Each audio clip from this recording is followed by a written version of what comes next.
তিস্তা প্রকল্পে আলাদা করে প্রস্তাব দিয়েছে চীন ও ভারত। সংবাদ সম্মেলনে বললেন প্রধানমন্ত্রী, ডক্টর ইউনূসকে উন্মুক্ত বিতর্কে আসার আহ্বান। পশ্চিমবঙ্গকে পাশ কাটিয়ে তিস্তা চুক্তি নিয়ে বাংলাদেশের সাথে সমঝোতা নয়, মোদীকে কড়া বার্তা মমতার। গঙ্গার পানি বন্টন চুক্তি নবায়নের প্রক্রিয়া নিয়ে আপত্তি। বিএনপির আন্দোলন ভারত নয়, শেখ হাসিনা সরকারের বিরুদ্ধে, বললেন মির্জা ফখরুল। খালেদা জিয়ার অসুস্থতা নিয়ে রাজনীতির অভিযোগ ওবায়দুল কাদেরের। সাবেক আইজিপি বেনজিরের 7 পাসপোর্টের সন্ধান পেল দুদক। ছাগলকাণ্ডে আলোচিত মতিউর ও তার স্ত্রী সন্তানদের ব্যাংক আর বিও অ্যাকাউন্ট স্থগিত। দেখছিলেন বিআরবি কেবল সংবাদ শিরোনাম, এবারে বিস্তারিত। প্রধানমন্ত্রী শেখ হাসিনা বলেছেন, তিস্তা প্রকল্পে চীন ও ভারতের প্রস্তাব রয়েছে। দুইটি প্রস্তাব বিবেচনা করে দেশের মানুষের কল্যাণের কথা চিন্তা করে সিদ্ধান্ত নেবে বাংলাদেশ। ভারত তিস্তা প্রকল্প বাস্তবায়ন করলে বাংলাদেশের পানির সমস্যার অনেক অংশেই সমাধান হবে বলে মনে করেন প্রধানমন্ত্রী। ভারত সফর নিয়ে সংবাদ সম্মেলনে ডক্টর ইউনূসের কর ফাঁকি, বিদেশি বিনিয়োগ নিয়ে প্রশ্ন তোলেন শেখ হাসিনা। ডক্টর ইউনূসের প্রতি আহ্বান জানান উন্মুক্ত বিতর্কের। বলেন, যারা উপরে উপরে ভারত বিরোধিতা করে তারাই ভারতের কাছে দেশের স্বার্থ বিক্রি করে। রকুনুজ্জামানের রিপোর্ট। মঙ্গলবার গণভবনে প্রধানমন্ত্রী শেখ হাসিনার সাম্প্রতিক ভারত সফর নিয়ে সংবাদ সম্মেলনের আয়োজন করা হয়। সম্মেলনের শুরুতে ভারত সফরে গঙ্গা ও তিস্তা চুক্তির অগ্রগতি, দুদেশের যোগাযোগ উন্নয়নের চিত্র, ভিসা সহজীকরণ সহ নানা বিষয় তুলে ধরেন প্রধানমন্ত্রী। পরে প্রশ্নোত্তর পর্বে ভারতের সঙ্গে বাংলাদেশের অভিন্ন নদীগুলোর পানি বন্টন এবং তিস্তা প্রসঙ্গে সাংবাদিকদের প্রধানমন্ত্রী জানান, দেশের স্বার্থ বিবেচনায় নিয়েই প্রকল্পের জন্য বিদেশিদের প্রস্তাব নেওয়া হবে। ভারত যখন বলেছে তারা করতে চাইবো, তারা টেকনিক্যাল গ্রুপ পাঠাবে, অবশ্যই তারা আসবে, আমরা যৌথভাবে সেটা দেখব। চীনও একটা ফিজিবিলিটি স্টাডি করেছে, ভারতও একটা করবে, করে আমরা আমাদের কাছে যেটা সব থেকে বেশি গ্রহণযোগ্য, লাভজনক, আমরা সেটাই করব। ডক্টর ইউনূসের বিদেশে বিনিয়োগের উৎস নিয়েও প্রশ্ন তোলেন প্রধানমন্ত্রী। সমালোচনা করেন তার পক্ষ নেওয়া বিদেশিদেরও।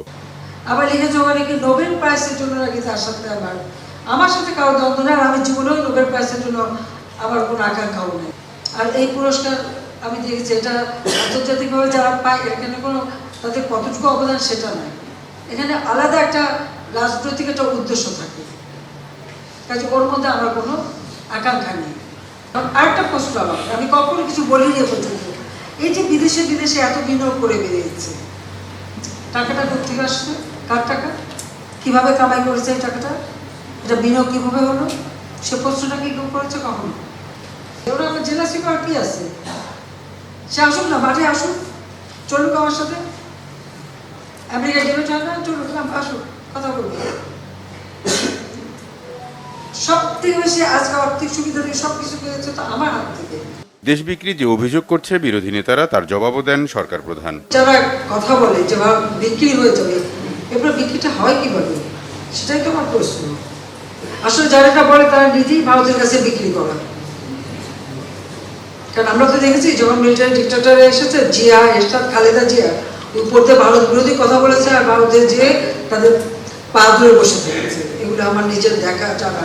কাজে এই ধরনের কথা বলার কোনো অর্থ হয় না। আমাদের স্বাধীন সার্বভৌম দেশ, যত ছোট হোক, এটা আমাদের সার্বভৌম দেশ, আর সেই সার্বভৌমত্ব রক্ষা এবং সক্রিয়তা বজায় রেখেই আমরা বন্ধুত্বপূর্ণ সম্পর্ক রেখেই কাজ করছি। আজকে এই যে আমরা সমস্ত যোগাযোগ ব্যবস্থা খুলে দিলাম, তাদের সবথেকে বেশি লাভবান আমাদের দেশের মানুষ। ব্যাংকিং সেক্টরের অস্থিরতা প্রসঙ্গে শেখ হাসিনা বলেন, যারা টাকার নেশায় পড়ে অবশেষে তাদেরকে দেশ ছেড়ে পালাতে হয়। ব্যাংকিং সেক্টরে কেউ ভালো চালাচ্ছে, কেউ খারাপ চালাচ্ছে, কোনো সময় অনেকে ঠিকমতো চালাতে পারে না। এটা ব্যাংক একটা চালাচ্ছে, চিরাচরিত নিয়মই আছে। যদি কোনো ব্যাংক দুর্বল হয়ে যায় তাকে সহযোগিতা করা, বা একটা ব্যাংকের সাথে আর একটাকে মানে মার্জ করে দেওয়া, বা সেটাকে যাতে চালু হয় ভালোভাবে। অর্থাৎ যারা সেখানে আমানত রাখে, এই আমানতকারীদের সংরক্ষণের ব্যবস্থা করা, এটা কিন্তু দায়িত্ব, রাষ্ট্রের দায়িত্ব, সেটাই পালন করার চেষ্টা করা হচ্ছে। তারপরেও কিছু মানুষ তো লোভী হয়ে যায়, টাকা পয়সা লোক এত বেড়ে যায় যে দেশ থেকে বিদেশে রাখতে যে তারপরে শেষে দেশেরই ভাগতে হয়। তবুও আমি বলবো যে যেখানে যেটুকু সমস্যা হচ্ছে সেগুলো সমাধানের জন্য আমরা ব্যবস্থা করছি। বাংলাদেশ ভারতের যোগাযোগ ব্যবস্থা উন্নয়নের ফলে ব্যবসা বাণিজ্য, চিকিৎসা সহ বিভিন্ন খাতে মানুষের কল্যাণ হবে বলেই মনে করেন প্রধানমন্ত্রী। মুক্তিযুদ্ধ করে আমরা স্বাধীনতা অর্জন। রুকনুজ্জামান, বাংলা ভিশন, ঢাকা। প্রধানমন্ত্রী শেখ হাসিনার সঙ্গে দেখা করেছেন সুইডেনের রাষ্ট্রদূত আলেকজান্ড্রা ব্রাগ ভন লিন্ডা। সকালে গণভবনে প্রধানমন্ত্রী শেখ হাসিনার সঙ্গে দেখা করেন সুইডেনের বিদায়ী রাষ্ট্রদূত। এ সময় পারস্পরিক স্বার্থ সংশ্লিষ্ট বিভিন্ন বিষয় নিয়ে তাদের মধ্যে আলোচনা হয়। বাংলাদেশে দায়িত্ব পালনকালে সার্বিক সহযোগিতার জন্য প্রধানমন্ত্রীকে ধন্যবাদ জানান বিদায়ী সুইডিশ রাষ্ট্রদূত।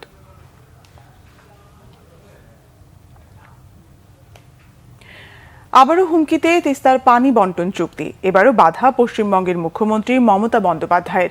ভারতের প্রধানমন্ত্রী নরেন্দ্র মোদীকে লেখা চিঠিতে মমতা বলেছেন, পশ্চিমবঙ্গকে পাশ কাটিয়ে বাংলাদেশের সাথে যেন কোনো আপোষ না হয়। হুমকি দিয়েছেন রাজপথে দুর্বার আন্দোলনের। বিস্তারিত মেহরাব হোসেন খানের ডেস্ক রিপোর্টে। একতরফা কোনো সিদ্ধান্ত নেওয়া হয় তাহলে কিন্তু বাংলা জুড়ে আন্দোলন চলবে, দেশ জুড়ে চলবে। তিস্তা নিয়ে এভাবেই হুমকি দিলেন অগ্নিকন্যা পশ্চিমবঙ্গের মুখ্যমন্ত্রী তৃণমূল নেত্রী মমতা বন্দ্যোপাধ্যায়।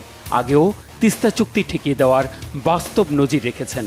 সোমবার শেষ বেলায় নবান্নে অনুষ্ঠিত সংবাদ সম্মেলনে পশ্চিমবঙ্গের দিদি বলেন, 2026 সালে শেষ হতে যাওয়া ভারত বাংলাদেশ 30 বছর মেয়াদী গঙ্গা পানি বন্টন চুক্তির নবায়নে আপত্তি আছে।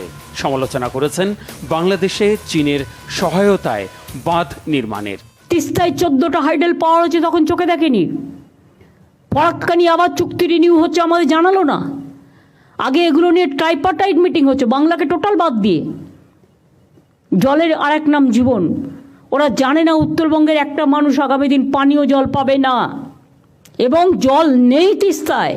সোমবারই প্রধানমন্ত্রী নরেন্দ্র মোদীকে পাঠানো চিঠিতে তিস্তার পানি বন্টন চুক্তি নিয়ে তীব্র আপত্তি জানান মমতা। বলেন, রাজ্য সরকারের মতামত ছাড়া বাংলাদেশের প্রধানমন্ত্রী শেখ হাসিনার সাথে একতরফা আলোচনা কাঙ্ক্ষিত বা গ্রহণযোগ্য নয়। পশ্চিমবঙ্গ সরকারের অংশগ্রহণ ছাড়া এসব চুক্তিতে তীব্র আপত্তি আছে। রাজ্যের স্বার্থ জলাঞ্জলি দিয়ে কোনো চুক্তি হতে দেওয়া হবে না বলেও সতর্ক করেন তিনি। গত 21 জুন বাংলাদেশের প্রধানমন্ত্রী শেখ হাসিনা ভারত সফরে গেলে শীর্ষ পর্যায়ের একাধিক বৈঠকে তিস্তা পানি বন্টন চুক্তি, গঙ্গার পানি বন্টনের চুক্তির মেয়াদ নবায়ন সহ দুই দেশের স্বার্থ সংশ্লিষ্ট বিষয়ে ফলপ্রসূ আলোচনা হয়। ইতিবাচক আশ্বাস দেন ভারতের প্রধানমন্ত্রী নরেন্দ্র মোদী। গঙ্গার পানি বন্টন নবায়ন পর্যালোচনার জন্য যৌথ কারিগরি কমিটিও গঠন করা হয়েছে। এরপর এই বিষয়ে তীব্র আপত্তি জানিয়ে মুখ খুলেন মমতা। আবার বলছে তিস্তার জল দেবে, যেন মনে হচ্ছে মহারাজ সব মহা অধিপতি হয়ে গেছে। সবে ইলেকশন হয়, এখনো পর্যন্ত শপথ হলো না এমপিদের। যৌথ নদীর পানি বন্টনে 1983 সালে একটি অস্থায়ী চুক্তি করে ভারত ও বাংলাদেশ। 2011 সালে তিস্তা চুক্তির আরেকটি খসড়া তৈরি করে দুই দেশ, যেখানে বলা হয় শুষ্ক মৌসুমে ভারত 37.5% এবং বাংলাদেশ 42.5% পানি পাবে। তখনও তৎকালীন মুখ্যমন্ত্রী মমতা এর তীব্র বিরোধিতা করলে তার আলোর মুখ দেখেনি। অকার্যকর হয়ে পড়ে তিস্তা চুক্তি বাস্তবায়নে কেন্দ্রীয় সরকারের যাবতীয় কর্মকাণ্ড।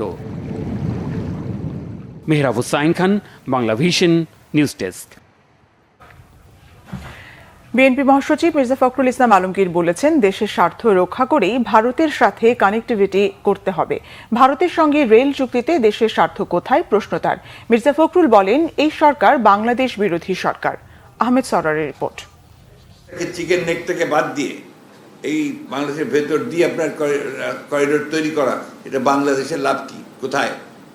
সম্পূর্ণ লাভ তার না। দরজা খোলা থাকবে, কানেক্টিভিটি হবে, কিন্তু আমার স্বার্থ নিয়ে হবে। আমার স্বার্থকে বিসর্জন দিয়ে হবে না। আমার পানিকে বাদ দিয়ে কোনো চুক্তি হবে না।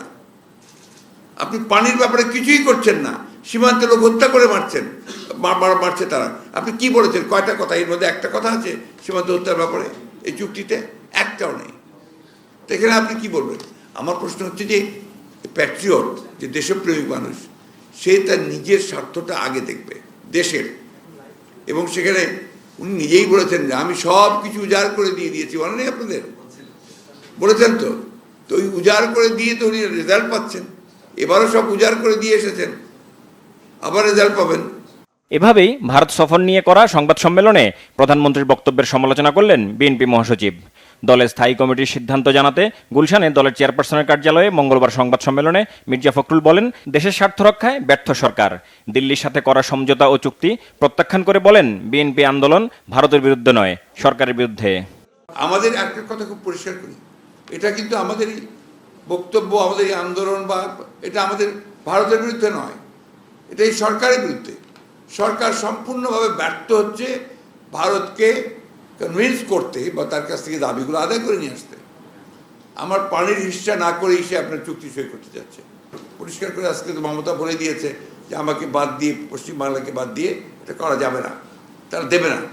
তো আপনাকে তো অবশ্যই এইটার জন্য যে প্রেশার ক্রিয়েট করা দরকার জাতীয়ভাবে, এটা তো বোঝাই যায় যে সরকার আসলে কোনো দেশপ্রেমী সরকার নয়, বাংলাদেশ বিরোধী একটা সরকার।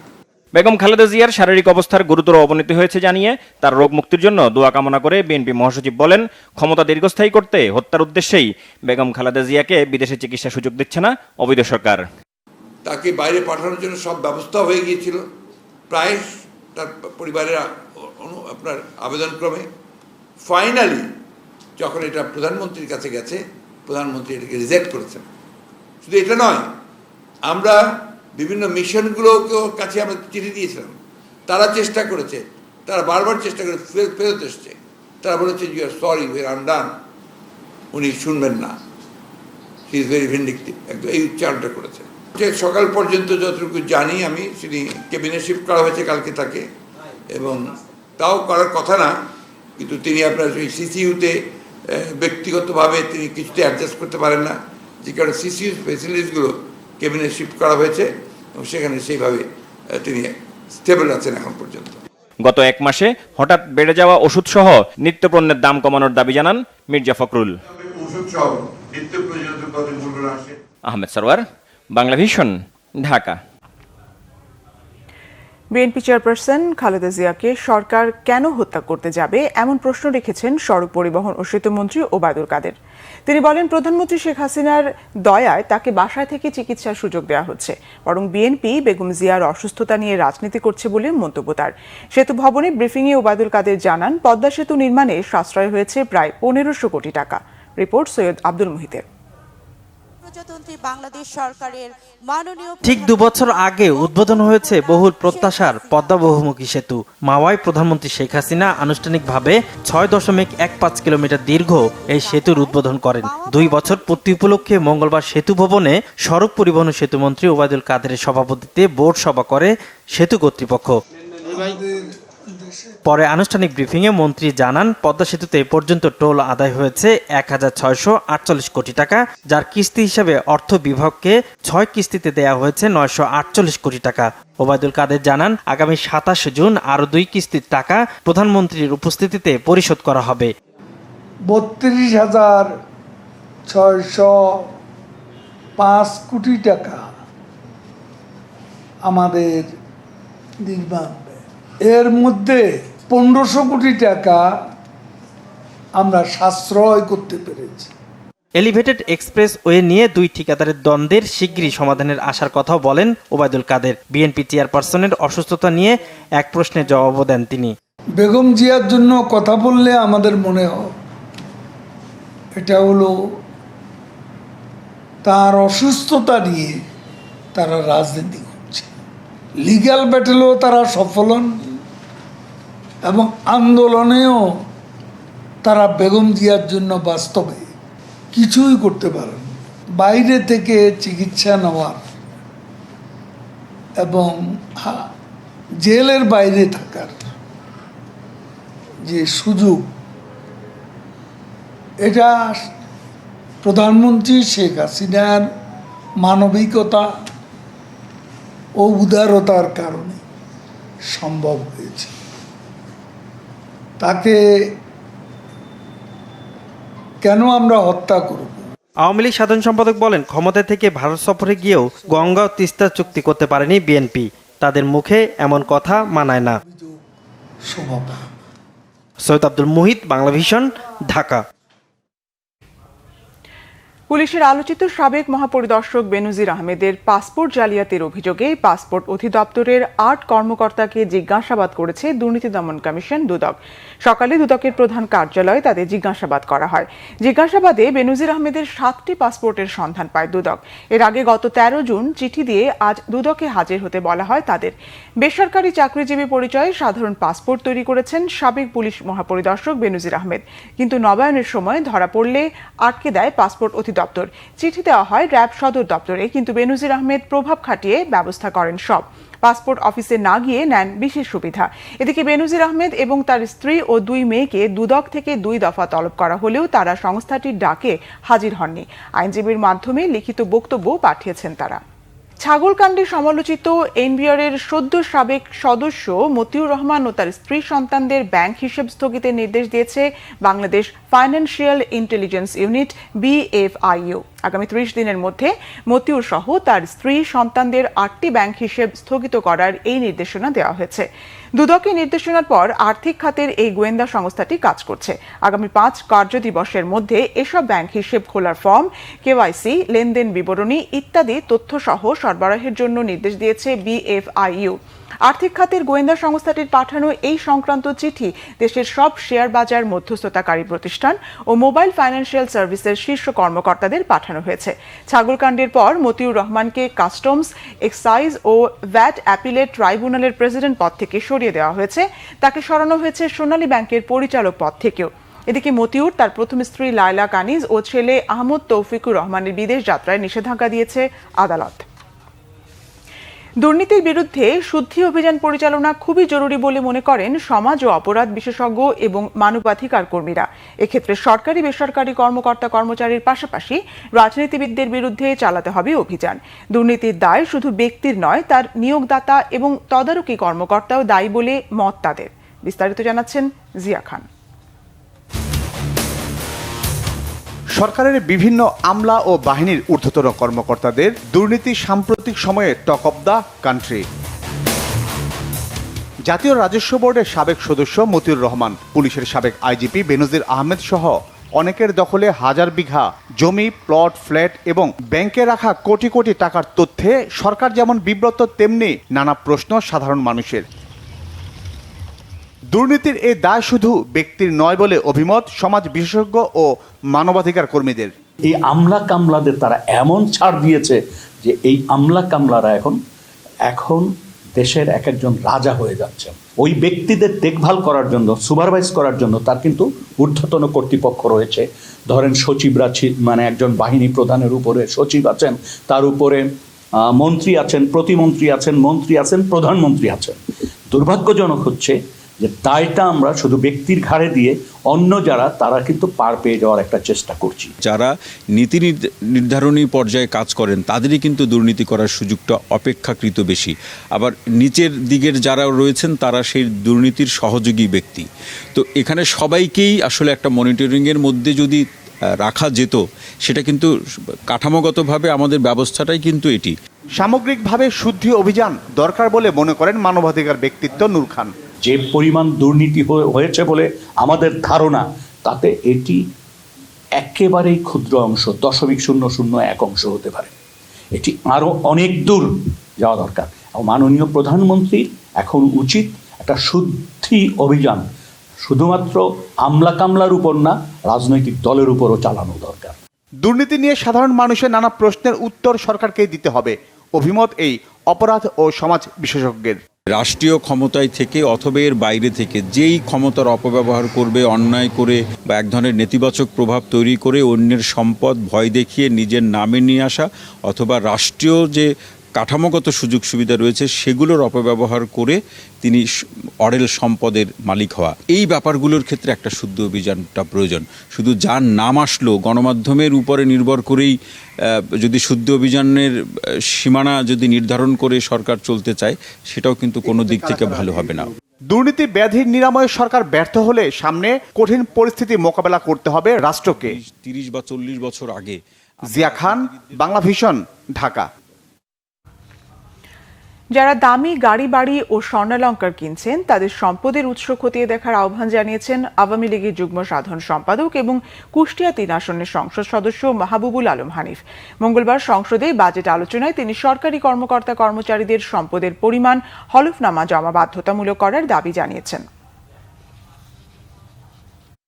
যারা এই জমি বা বাড়ি বা অ্যাপার্টমেন্ট রেজিস্ট্রি করছেন তাদের তালিকা নিয়ে তাদের কাছে স্পেশাল টিম পাঠিয়ে তাদের আয়ের বৈধ উৎসটা জানার জন্য কৈফিয়ত চাওয়ার ব্যবস্থা করা হোক। একজন রাজনীতিবিদ নির্বাচনের সময় তাকে হলফনামা দিতে হয়, তার সমস্ত সম্পদের বিবরণ দিতে হয়, কিন্তু সরকারি কর্মকর্তাকে হলফনামা দিতে হয় না। আমার প্রশ্ন থাকবে চাকরি নিয়োগের সময় তার হলফনামা বাধ্যতামূলক এবং প্রতি 5 বছর পর অথবা প্রতি পদোন্নতির সময় তাকে হলফনামা দিতে হবে, যাতে সে 5 বছরে তার কি পরিমাণ অবৈধ আয় হয়েছে বা বৈধ আয়ের কি সম্পদ হয়েছে সেটা যাতে পরিষ্কারভাবে জাতি জানতে পায়। মারধর ও হত্যার হুমকির অভিযোগে ব্যবসায়ী নাসির উদ্দিন মাহমুদের করা মামলায় জামিন পেয়েছেন চিত্রনায়িকা পরিমণি। ঢাকার চিফ জুডিশিয়াল ম্যাজিস্ট্রেট আদালত এই আদেশ দেন। একই সঙ্গে আগামী 1 অক্টোবর মামলার পরবর্তী শুনানির দিন ধার্য করে আদালত। এদিকে পরিমণি কাণ্ডে চাকরি হারাচ্ছেন গোয়েন্দা বিভাগের সাবেক এডিসি গোলাম শাকলাইন। আরও জানাচ্ছেন দীপন দেওয়ান। মঙ্গলবার সকাল 10টার দিকে ঢাকার চিফ জুডিশিয়াল ম্যাজিস্ট্রেট আদালতে আত্মসমর্পণ করে জামিন আবেদন করেন চিত্রনায়িকা পরিমণি। শুনানি শেষে এম সাইফুল ইসলামের আদালত 1000 টাকা বন্ডে জামিন মঞ্জুর করেন। একই সঙ্গে আগামী 1 অক্টোবর মামলার পরবর্তী শুনানির দিন ধার্য করে আদালত।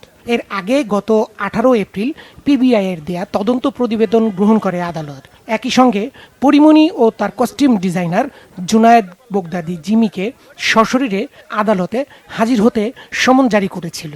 যেহেতু এটা একটা বেইলেবল সেকশনের মামলা, একই সাথে পূর্বে ঘটে যাওয়া বোট ক্লাবের যে ঘটনাটি সেই ঘটনাটি নিয়ে বিজ্ঞ নারী শিশু নির্যাতন দমন আদালত 9-এ একটি মামলা অলরেডি চলছে। তো আমরা আদালতের প্রতি শ্রদ্ধাশীল হয়ে বিজ্ঞ আদালতের সমন পাওয়া মাত্র উপস্থিত হয়েছি। বিজ্ঞ আদালত আমাদের সাবমিশনে সন্তুষ্ট হয়ে জামিন মঞ্জুর করেছেন।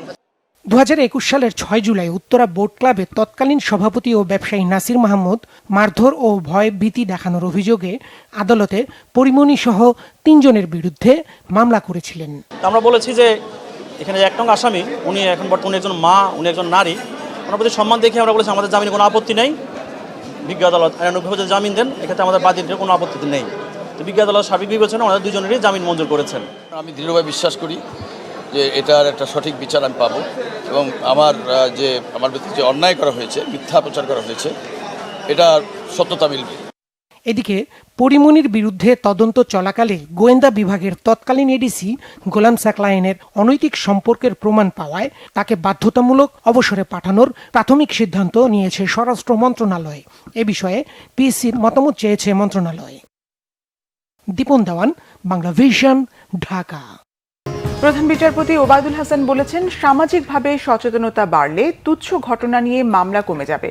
সকালে নাটোর জেলা ও দায়রা জজ আদালত চত্বরে বিচার প্রার্থীদের বিশ্রামাগার ভবন ন্যায়কুঞ্জ উদ্বোধন শেষে তিনি কথা বলেন। প্রধান বিচারপতি আরও বলেন, সারা বছরে নতুন দায়ের করা মামলার 76 থেকে 78% শেষ হয় না। বিচারকরা তাদের সাধ্যমতো চেষ্টা করেন, কেউ অবহেলা করে বসে থাকে না। ন্যায়কুঞ্জের উদ্বোধন শেষে আদালত চত্বরে 2টি গাছের চারা রোপণ করেন তিনি।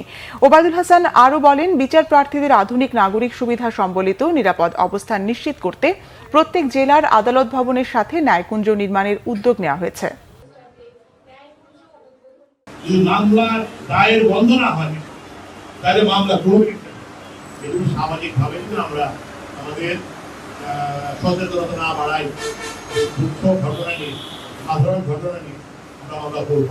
এই ধরনের যদি আমরা করি তাহলে মামলা বাড়বে না, আর যে মামলাগুলো আছে আস্তে আস্তে। টুঙ্গিপাড়ায় জাতির পিতা বঙ্গবন্ধু শেখ মুজিবুর রহমানের সমাধিতে শ্রদ্ধা জানিয়েছেন নবনিযুক্ত সেনাবাহিনী প্রধান জেনারেল ওয়াকারুজ্জামান। মঙ্গলবার দুপুর 1:05 তিনি টুঙ্গিপাড়া পৌঁছে জাতির পিতা বঙ্গবন্ধু শেখ মুজিবুর রহমানের সমাধি সৌধ বেদিতে শ্রদ্ধা জানান। এ সময় সেনাবাহিনীর একটি সুসজ্জিত চৌকস দল গার্ড অব অনার প্রদান করে। সামরিক কায়দায় জানানো হয় সশস্ত্র সালাম, বেজে ওঠে বিউগল। শ্রদ্ধা জানানোর পর বেদির পাশে কিছুক্ষণ নীরবে দাঁড়িয়ে থাকেন সেনাপ্রধান। পরে তিনি পবিত্র ফাতেহা পাঠ করে জাতির পিতা 1975 সালের 15ই আগস্ট শাহাদাত বরণকারী বঙ্গবন্ধু পরিবারের সদস্য এবং মহান মুক্তিযুদ্ধে আত্মোৎসর্গকারী 30 লাখ শহীদের রুহের মাগফিরাত কামনায় দোয়া ও মোনাজাত করেন। শ্রদ্ধা নিবেদন শেষে সেনাবাহিনী প্রধান জেনারেল ওয়াকারুজ্জামান বঙ্গবন্ধুর সমাধিসৌধে রক্ষিত পরিদর্শন বইতে সই করেন। বাংলাদেশ সেনাবাহিনীর মেজর জেনারেল মোহাম্মদ জুবায়ের সালেহিন, 55 পদাতিক ডিভিশনের GOC major general Mohammad Mahbubur Rashid, প্রধানমন্ত্রী শেখ হাসিনার চাচা শেখ কবির হোসেন, মিল্কভিটার চেয়ারম্যান শেখ নাদির হোসেন লিপু, সেনাবাহিনী প্রধানের পরিবারের সদস্যরা, প্রিন্ট ও ইলেকট্রনিক মিডিয়ার কর্মীরাও অনেকে উপস্থিত ছিলেন এ সময়। সুনীল অর্থনীতিকে আরও এগিয়ে নিতে সরকার বদ্ধপরিকর বলেছেন নৌ পরিবহন প্রতিমন্ত্রী খালিদ মাহমুদ চৌধুরী। বিশ্ব হাইড্রোগ্রাফি দিবস উপলক্ষে দিনব্যাপী সেমিনারের উদ্বোধনী অনুষ্ঠানে একথা বলেন তিনি। বঙ্গবন্ধু মিলিটারি মিউজিয়ামে নৌবাহিনী আয়োজিত সেমিনারে নৌ প্রতিমন্ত্রী বলেন, দেশকে স্মার্ট ও উন্নত করে তুলতে হাইড্রোগ্রাফি, সমুদ্র বিজ্ঞান এবং সুনীল অর্থনীতিকে আরও এগিয়ে নিতে হবে। বর্তমান সরকার সুনীল অর্থনীতি বিকাশে যেসব উদ্যোগ ও পরিকল্পনা নিয়েছে তার সুফল ভোগ করবে বর্তমান ও ভবিষ্যৎ প্রজন্ম। প্রতিমন্ত্রী বলেন, দেশের সমুদ্র এলাকায় হাইড্রোগ্রাফিক জরিপ পরিচালনা ও এ সংক্রান্ত সেবা, নিরাপদ নেভিগেশন ও সামগ্রিক অর্থনীতির বিকাশে নৌবাহিনী ভবিষ্যতে আরও অগ্রণী ভূমিকা পালন করবে। উন্নত দেশের সঙ্গে তাল মিলিয়ে বাংলাদেশ নৌবাহিনী এবং সংস্থাগুলোকে আধুনিক হাইড্রোগ্রাফিক জরিপ জাহাজ এবং স্মার্ট সরঞ্জাম সংযোজন করে কর্মক্ষমতা বাড়ানোর তাগিদ দেন প্রতিমন্ত্রী। অনুষ্ঠানে বিশেষ অতিথি ছিলেন নৌবাহিনী প্রধান অ্যাডমিরাল এম নাজমুল হাসান। সাবেক প্রধানমন্ত্রী বেগম খালেদা জিয়ার রোগ মুক্তি কামনায় দোয়া মাহফিল হয়েছে দেশের বিভিন্ন স্থানে।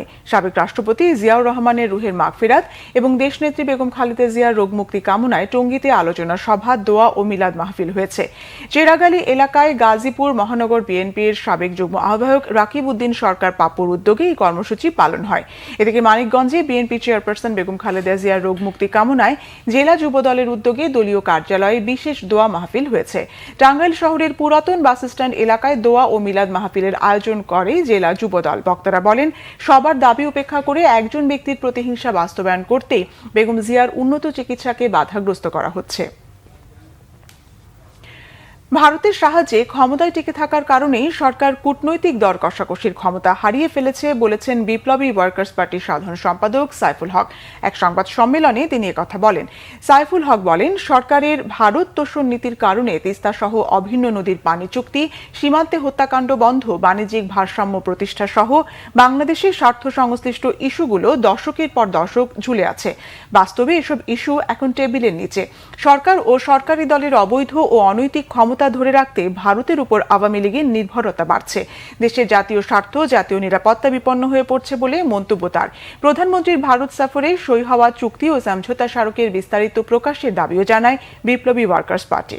একটা অবৈধ সরকার, একটা কর্তৃত্ববাদী সরকার, তারা নিজেরা ভারতের অনুগত থেকে তাদের অবৈধ ক্ষমতাটা ধরে রাখবার জন্যই বাস্তবে ভারতের সাথে যেটুকু ডিপ্লোম্যাটিক যে বার্গেনিং করা দরকার, কূটনৈতিক দর কষাকষি করে বাংলাদেশের ইস্যুগুলোকে সমাধান করা, আমাদের জাতীয় সংকটগুলোকে সমাধান করা, এই সাধারণ কূটনৈতিক দর কষাকষির ক্ষমতা পর্যন্ত সরকার হারিয়ে ফেলেছে। সরকারের যত বেশি ভারত নির্ভরতা বাড়ছে, ভারত তোষণ যত বেশি বাড়ছে, তত বেশি জাতীয় স্বার্থ, সার্বভৌমত্ব, জাতীয় নিরাপত্তা তত বেশি বিপন্ন হচ্ছে।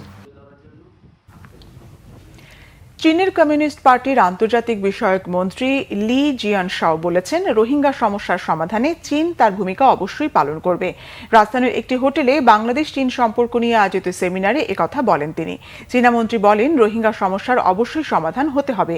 বিশাল সংখ্যক রোহিঙ্গা জনগোষ্ঠীকে আশ্রয় দেওয়ায় বাংলাদেশের প্রশংসা করেন তিনি। এই ইস্যুতে চীন বাংলাদেশের মানবিক কাজের মূল্যায়ন করে বলে জানান তিনি। বলেন, বাংলাদেশ ও চীনের মধ্যে মুক্ত বাণিজ্য চুক্তি সই হলে দুই দেশের মধ্যে বাণিজ্য সম্পর্ক আরো শক্তিশালী হবে। দুই দেশের মধ্যকার বাণিজ্য বৈষম্য কমে আসবে বলে আশা প্রকাশ করেন তিনি। লি জিয়ানশাও বলেন, স্বাস্থ্য ও শিক্ষা খাতে দুই দেশের সহায়তার অনেক দিক আছে। এই সহযোগিতা আরো বাড়ানোর উপর জোর দেন তিনি। এক চীন নীতিতে সমর্থন করায় বাংলাদেশকে ধন্যবাদ জানান চীনা মন্ত্রী। চীনের রাষ্ট্রদূত ইয়াও ওয়েন সহ সাবেক কূটনীতিক, রাজনীতিবিদ এবং ব্যবসায়ীরা অংশ নেন এই অনুষ্ঠানে। ডেঙ্গু প্রতিরোধে এডিস মশা নিধনে রাজধানীর বিভিন্ন এলাকায় আজ অভিযান চালিয়েছে দক্ষিণ সিটি কর্পোরেশনের ভ্রাম্যমাণ আদালতের 7টি টিম। বাসাবাড়ি ও নির্মাণাধীন ভবনে এডিস মশার লার্ভা পাওয়ার জরিমানার পাশাপাশি সতর্ক করে দেওয়া হয়েছে বাসিন্দা ও ভবন মালিকদের। বিস্তারিত সৈকত সাদিকের প্রতিবেদনে। রাজধানীর হাজারীবাগ বেরিবাদ এলাকায় বিশাল আকারের নির্মাণাধীন ভবন। বর্ষা মৌসুমে পুরোদমে বৃষ্টি না হলেও এই ভবনের বেসমেন্টে জমেছে পানি। সেখানে বংশবিস্তার করছে এডিস মশা। শুনছি যে কি বলে লাভরা নাকি, আমি চিনিও না, ওই পাইছি নাকি। মঙ্গলবার ভবনটিতে অভিযান চালায় দক্ষিণ সিটি কর্পোরেশনের ভ্রাম্যমাণ আদালত। জমে থাকা পানিতে এডিস মশার প্রচুর লার্ভা পাওয়া যায় সেখানে। পরে ভ্রাম্যমাণ আদালত ভবন কর্তৃপক্ষকে 10,000 টাকা জরিমানা করে। নির্মাণাধীন ভবন, তাই এখানে কাজে পানি লেগে থাকবে, সতর্ক থাকার জন্য আমরা 10,000 টাকা অর্থদণ্ড করেছি একটা স্পটে। আর অন্যান্য স্পটগুলোতে গিয়েছি, কিন্তু সেখানে তারা সতর্ক হয়ে আগেই ব্লিচিং দিয়ে তাদের স্পটগুলো বিনষ্ট করে দিয়েছে। পুরান ঢাকার তাঁতিবাজার সংলগ্ন গোয়ালনগর, ইংলিশ রোড এবং দনিয়া যাত্রাবাড়ি এলাকায় বাসাবাড়ি ও নির্মাণাধীন ভবনেও অভিযান চালায় ভ্রাম্যমাণ আদালত। এ সময় বেশ কয়েকজন বাড়ির মালিককে সতর্ক করা হয়। হঠাৎ মশা বেড়ে যাওয়ায় বেশ উদ্বিগ্ন স্থানীয় বাসিন্দারা। মশা নিধন অভিযান আরও জোরদারের দাবি তাদের। মশা তো আজকে 11 বছর ধরে কামড়াইতে আছে, তারপরে তো বাড়ির বলা হয় উনি সীমিত আকারে পরিষ্কার করা হয়। তো সীমিত আকারে পরিষ্কার করলে তো এখন লালা যাচ্ছে না। এর বাসা তো পাওয়া যাবে নিচতলা বাসা, মানে হ্যাঁ তো অবস্থা বুঝতে ব্যবস্থা, হ্যাঁ তো অসুস্থ দেখে নিচতলা থাকে। এর পোলা মেয়েরা কামড়ায়, হ্যাঁ বৃদ্ধ একটা মাছ কামড়ায়, এর কামড়া মানে হ্যাঁ তো উপরতলা উঠতে পারে না। এদিকে অভয়দাস লেনের একটি সিএনজি পাম্পেও জমে থাকা পানিতে এডিসের লার্ভা পাওয়ায় আর্থিক জরিমানা করে ভ্রাম্যমাণ আদালত। সৈকত সাদিক, বাংলা ভিশন, ঢাকা।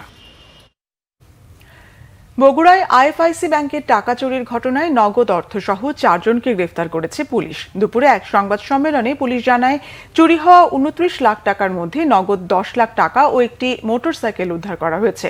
গ্রেফতারকৃতরা হলেও বগুড়ার সোনাতলা উপজেলার মৃত সাইফুল ইসলামের ছেলে মোহাম্মদ পাভেল, আদমদিঘি উপজেলার মৃত বিপুল চন্দ্রের ছেলে মিঠু, গাইবান্ধার ফুলছড়ি উপজেলার মৃত ফুল কিশোর রাজভরের ছেলে বিমল রাজভর এবং বগুড়া সদর উপজেলার মৃত ফারাজ মুন্সির ছেলে মোহাম্মদ জাহিদুল ইসলাম। গত 12 জুন রাতে মাটিডালি আইএফআইসি ব্যাংকের একটি শাখায় সিন্দুক ভেঙে টাকা চুরির ঘটনায় 13 দিন পর জড়িতদের গ্রেফতার করে পুলিশ। বন্যা ও জলাবদ্ধতায় বারবার আক্রান্ত Sylhet MAG Osmani medical college হাসপাতাল। নষ্ট হয়ে গেছে বিপুল পরিমাণ অর্থের সম্পদ। কোটি কোটি টাকার যন্ত্রপাতি রক্ষায় নানা উদ্যোগ নিলেও ক্ষতি এড়ানো যায়নি, ব্যাহত হচ্ছে চিকিৎসা সেবা। এর আগে 2022 সালের বন্যায়ও প্লাবিত হয় হাসপাতালটি। অবস্থা থেকে উত্তরণে স্থায়ী সমাধান চায় কর্তৃপক্ষ। সিলেট থেকে দীপু সিদ্দিকীর তথ্য ও ছবিতে ডেস্ক রিপোর্ট। সিলেটের একমাত্র সরকারি সর্ববৃহৎ চিকিৎসা কেন্দ্র এমএজি ওসমানী মেডিকেল কলেজ হাসপাতাল। নগরীর কাজলশাহ এলাকায় 5 তলার হাসপাতালটিতে প্রতিদিন চিকিৎসা নেন সিলেট, সুনামগঞ্জ, হবিগঞ্জ ও মৌলভীবাজারের কয়েক হাজার রোগী। সাম্প্রতিক বন্যা ও বৃষ্টিতে জলাবদ্ধতায় হাসপাতাল ও মেডিকেল কলেজের নিচতলায় হাঁটু পানি জমে বিপুল অর্থের সম্পদ নষ্ট হয়েছে। হাসপাতালের ওষুধপত্র, ব্যবহার্য সামগ্রী, রোগীদের আসবাবপত্র সহ আনুষঙ্গিক অনেক কিছুই নষ্ট হয়ে গেছে। MRI, CT scan centre, pathology ও হেমাটোলজি বিভাগ সহ নিচতলার সংশ্লিষ্ট বিভাগের অনেক কিছুরই ব্যাপক ক্ষতি হয়েছে। সব কাজই তো আমাদের অসুবিধা হচ্ছে। পানি থাকলে পানির মধ্যে কাজ করা সম্ভব হচ্ছে না। সব মিলিয়ে যে কোনো কাজ করে পানির মধ্যে কাজ করা তো কেমন অসুবিধা তারা করে হয়তো। আমাদের ফ্রিজ কিছু আছে, ফ্রিজ আমরা কাঠের টুল বানানো হয়েছে, এটা উপরে ওঠানো হয়েছে। মানে এবারে আবার একটা ফ্রিজের মধ্যে কাঠের টুলও ডুবে গেছিল একটা লাস্টের দিকে আর কি। পরে ওই ফ্রিজটা আপাতত আমরা বন্ধ রাখছি। 7 জন মানুষ মিলে এখান থেকে পানি পানি শেষ করে বালতি ভরে এবারে নিয়ে বাহিরে ফেলাইছি। তারপরে 7টা থেকে শুরু করে 10:30 পর্যন্ত আমি এদিন নামাজও যাইনি এই মেশিন বাঁচানোর জন্য।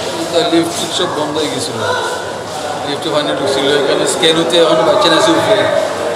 বানের পানি ঢুকলে যন্ত্রপাতি রক্ষায় বেগ পেতে হয় কর্মকর্তা কর্মচারীদের। শত চেষ্টায়ও রক্ষা করা সম্ভব হয়নি অনেক কিছুই।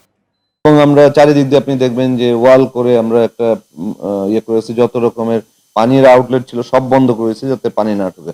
তারপরে দেখা যায় যে টাইলসের ফাঁক দিয়ে, তারপরে আমাদের যে দরজাগুলি আছে, দরজার নিচ দিক দিয়ে মানে পানি আসে, চুয়ায় চুয়ায় পানি আসে। বড় বড় ভারী মেশিনগুলি আছে, এখানে আমাদের ব্লাড ব্যাংক আছে, আমাদের ইমার্জেন্সি ক্যাজুয়ালিটি আছে, আমাদের প্যাথোলজি আছে, স্টোর আছে, অ্যাডমিন ব্লক আছে।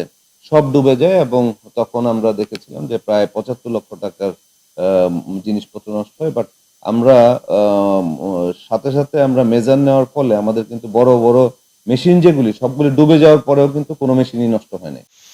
সমন্বিত উদ্যোগের মাধ্যমে সমস্যার স্থায়ী সমাধানের দাবি সিলেটবাসীর। Banglavision news desk. গ্রাহক ও শুভানুধ্যায়ীদের আধুনিক ব্যাংকিং সেবা প্রদানের লক্ষ্যে নতুন ঠিকানায় স্থানান্তরিত হয়ে ব্যাংকিং কার্যক্রম শুরু করেছে Pubali bank PLC Dhaka stadium corporate শাখা। প্রধান অতিথি হিসেবে উপস্থিত থেকে স্থানান্তরিত শাখাটির উদ্বোধন করেন পূবালী ব্যাংকের উপব্যবস্থাপনা পরিচালক মোহাম্মদ ইসা। ব্যাংকের ঢাকা স্টেডিয়াম কর্পোরেট শাখা প্রধান ও উপ মহাব্যবস্থাপক আলমগীর জাহান অনুষ্ঠানে সভাপতিত্ব করেন। এ সময় উপস্থিত ছিলেন সংস্থাপন ও সাধারণ সেবা বিভাগ প্রধান ও মহাব্যবস্থাপক মোসাম্মদ শাহিদা বেগম, নারায়ণগঞ্জ অঞ্চল প্রধান ও উপ মহাব্যবস্থাপক মোহাম্মদ মনিরুজ্জামান, জনসংযোগ কর্মকর্তা ও সহকারী মহাব্যবস্থাপক মোহাম্মদ মিজানুর রহমান, ব্যাংকের ঊর্ধ্বতন কর্মকর্তা, গ্রাহক, ব্যবসায়ী ও অন্যান্যরা। প্রধান অতিথির বক্তব্যে উপব্যবস্থাপনা পরিচালক মোহাম্মদ ইসা বলেন, আধুনিক সেবা গ্রাহকের দোরগোড়ায় পৌঁছে দেওয়াই পূবালী ব্যাংকের লক্ষ্য।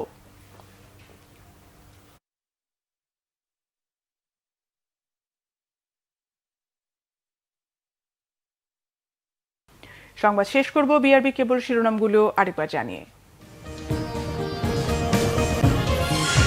তিস্তা প্রকল্পে আলাদা করে প্রস্তাব দিয়েছে চীন ও ভারত। সংবাদ সম্মেলনে বললেন প্রধানমন্ত্রী, ডক্টর ইউনূসকে উন্মুক্ত বিতর্কে আসার আহ্বান। পশ্চিমবঙ্গকে পাশ কাটিয়ে তিস্তা চুক্তি নিয়ে বাংলাদেশের সঙ্গে সমঝোতা নয়, মোদীকে কড়া বার্তা মমতার। গঙ্গার পানি বন্টন চুক্তি নবায়নের প্রক্রিয়া নিয়ে আপত্তি। বিএনপির আন্দোলন ভারত নয়, শেখ হাসিনা সরকারের বিরুদ্ধে বললেন মির্জা ফখরুল। খালেদা জিয়ার অসুস্থতা নিয়ে রাজনীতির অভিযোগ ওবায়দুল কাদেরের। সাবেক আইজিপি বেনজিরের 7 পাসপোর্টের সন্ধান পেল দুদক। ছাগলকাণ্ডে আলোচিত মতিউর ও তার স্ত্রী সন্তানদের ব্যাংক আর বিও অ্যাকাউন্ট স্থগিত। এ ছিল এখনকার মতো। পরের সংবাদ রাত 10:30টায়। এর আগে 9টায় রয়েছে নিউজ 20 দেখার আমন্ত্রণ রইল। এছাড়া বাংলাভিশন সংবাদ ও সংবাদ সংশ্লিষ্ট অনুষ্ঠান দেখতে ভিজিট করুন www.bbnews24.com ও facebook.com/banglavishnnews এবং সাবস্ক্রাইব করুন youtube.com/banglavishnnews। ধন্যবাদ।